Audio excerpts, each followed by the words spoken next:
नमस्ते। म मधेस जनविद्रोह समितिका तर्फबाट अजय पटेल यहाँहरू समक्ष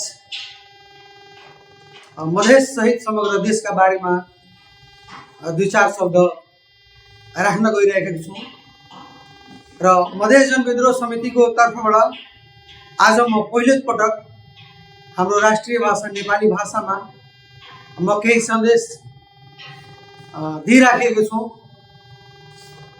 हाम्रा मधेस सहित समग्र देशका आदरणीय दाजुभाइ दिदीबहिनीहरूमा र खास गरी नयाँ जेनेरेसनका युवा पुस्ता युवा वर्गमा म बढी ध्यान केन्द्रित गरेर युवा वर्गमा म दुई चार शब्द मधेस जनविद्रोह समितिको तर्फबाट राख्न गइरहेको छु। हुन त मधेस जनविद्रोह समितिले विगत 12 वर्षदेखि विश्व चर्चित मधेस आन्दोलन को बेलादेखि नै यो मधेस जनविद्रोह समिति भने मधेस सहित समग्र देशका जनताका लागि राष्ट्रका हक हितका लागि जागृति गर्दै आएको संस्था हो र अहिले जुन विगत भादो 23 र 24 जुन शहादत प्राप्त भयो उहाँहरूप्रति म हार्दिक श्रद्धाञ्जली व्यक्त गर्दै उहाँहरूकै मुद्दालाई म अगाडि सार्न आजको भिडियोमा गइराखेको छु र विशेष गरेर यो जेनजी आन्दोलनपछि हाम्रो देशमा जुन यो विदेशी इसारामा चुनाव हुन गइरहेको छ, इलेक्सन हुन गइरहेको छ, त्यसप्रति पनि म कुरा गर्नेछु र मधेस जनविद्रोह समितिले विगतका दिनदेखि नै यो देशका यो मधेस सहित समग्र देशमा जनतालाई धोखा दिने, राष्ट्रलाई धोखा दिने गरी जुन षड्यन्त्रपूर्वक इलेक्सन हुँदै आएको छ, भोट हुँदै आएको छ, मधेस जनविद्रोह समितिले त्यसलाई बहिष्कार गर्दै आएको छ र आउँदो 21 गतेको चुनाव जुन हुन गइरहेछ विदेशी इसारामा जेनजी मुद्दाको वर्गी खिलाफमा जेनजी मुद्दालाई तोप्ने गरी जेनजी मुद्दालाई हराउने गरी जुन यो षड्यन्त्रपूर्वक चुनाव हुन गइरहेछ त्यसलाई पनि मधेस जनविद्रोह समितिले बहिष्कार गर्दैछ र पहिलोपल्ट यो नेपाली भाषामा म यो दुई शब्द राख्न गइराखेको छु जुन इलेक्सनको बारेमा र विशेष गरी युवा वर्गमा छ। म कुनै नेता होइन, म कुनै नेता होइन, कुनै दलको झन्डा बोकेर आएको पनि छैन, म सत्ता चाहेर बोलेको पनि होइन, म केवल यो देशलाई माया गर्ने नेपाली हुँ। नेपाल सुन्दर छ, नेपाल धनी छ, नेपाल सक्षम छ, तर एउटा प्रश्न छ, किन हाम्रो नेपाल अझै पीडामा छ? हामीले कति आन्दोलन गर्यौं, कति रगत बगायौं, कति छोरा गुमायौं, कति श्रीमती विधवा भइन्, तर परिवर्तन आयो त? आयो उही अनुहार, उही दल, उही पार्टी, उही सोच।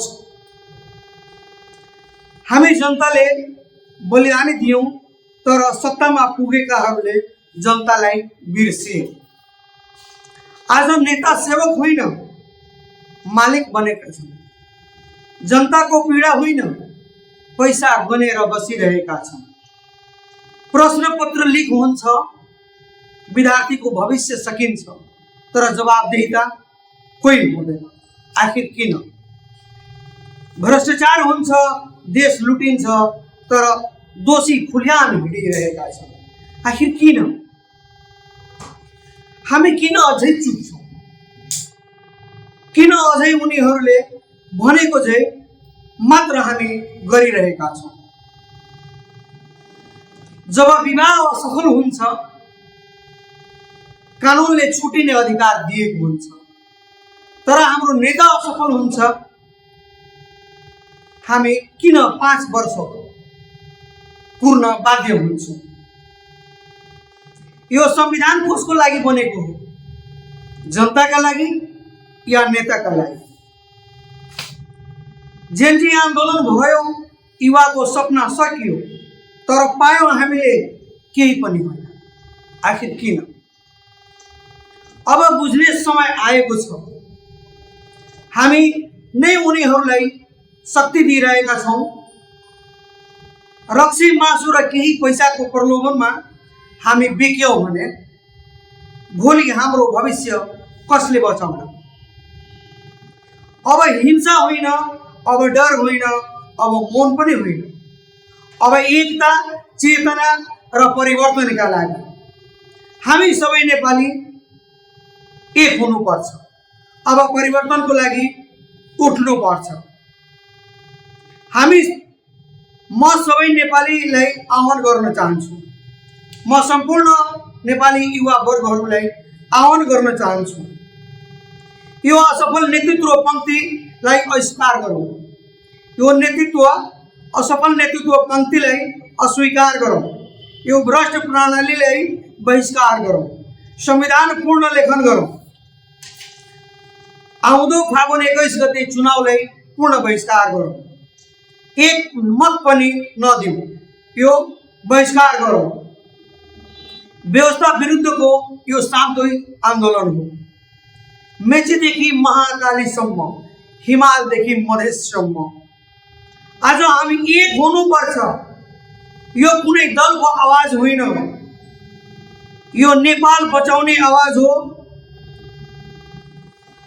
नेपाल विकासको आवाज हो। आज म होइन, आज हामी बोल्नुपर्छ। देश बचाउन, भविष्य बचाउन, राष्ट्र जोगाउनका निम्ति म होइन, हामी बोल्नुपर्छ। उठौँ, एक बनौँ, परिवर्तन ल्याऊ। जय देश, जय मधेस।